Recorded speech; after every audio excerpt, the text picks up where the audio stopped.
Este es Gede. Ams bastias du, Gede. Te lo has aprendido para hacerme quedar mal. Para eso te bastas tú solito. ¿Seguro que no son tiburones? Vamos, no seas miedica. Podrías estar compinchada con los tiburones. Venga. Hi, I'm Berta from Hi, Berta. Cartelera, Spain. How are you? I'm good. I'm very good. Ticket to Paradise has all the ingredients of a classic romantic comedy, but at the same time, it's true to how we feel about relationships nowadays. How do you think it manages to accomplish that? I think it's good. You know, it's like the movie I just shot, Mrs. Harris, who was about like a 60-something woman just like having a second blow, you know. And I think it's important to portray people that actually at any age can have an adventure, a second birth, and just go the extra mile to follow like a dream or operate out of love. And I love that, you know. We live in a society where we often feel like, you know, I cannot learn piano, it's too late, or guitar, or like I'm 40 now, it's too late. It's not.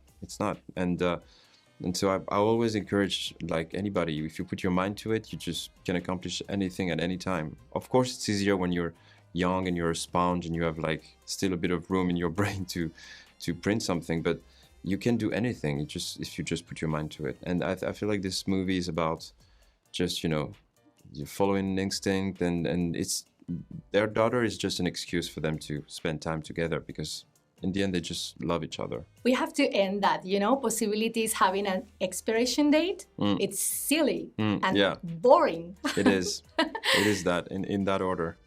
So how was romancing Julia Roberts? Oh, you should ask her. Like everybody asks me, but like, how was it with Lucas? Ask her. I want to know what she thinks. She's just amazing. She's just a cool human being, and she provided such guidance on set that, you know, I just left this experience feeling like I left like 2 years of acting school and like a Ayurvedic retreat in India or something. I was just like, everything was so, I felt very aligned after working with her. Your character kind of reminds us of the male lead's girlfriend, you know? The girlfriend that usually the male lead has. Absolutely. Welcome to 2022. Yes, how was that? Are you enjoying the ride? Wow, it's amazing. Finally, right? Yeah, finally. But how did you feel about that? I think it's good. I think it's great, you know? And I've always pushed for that kind of representation, you know? And with Emily, for example, it wasn't really like this on paper, but I made Gabriel very vulnerable and connected to his femininity, and I always believed that there lies our strength, and so to be able to play that, you know, that part, Paul, who's like exactly what you just said. It felt like I like to be in those shoes, and it gives me a better understanding, and at the same time, it allows me to, you know, provide like some kind of feminism of reconciliation, and you know, you have many different ways to provide a message, and sometimes when you go to war, people tend to close up. So I really like the fact that I was able to portray it in a very gentle and funny way. Now that you've mentioned Emily in Paris, that series has opened doors for you, but how do you feel about it from now to the future? I mean, are you already tired?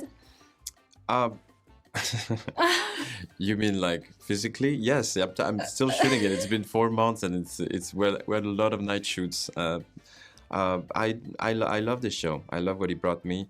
I love Darren. He fought for me to be in the show, and I'll always be grateful, and I'll always be here for him if he needs me. So depends on the script, depends what he has in mind for Gabriel, but I'll always respond to him if he calls.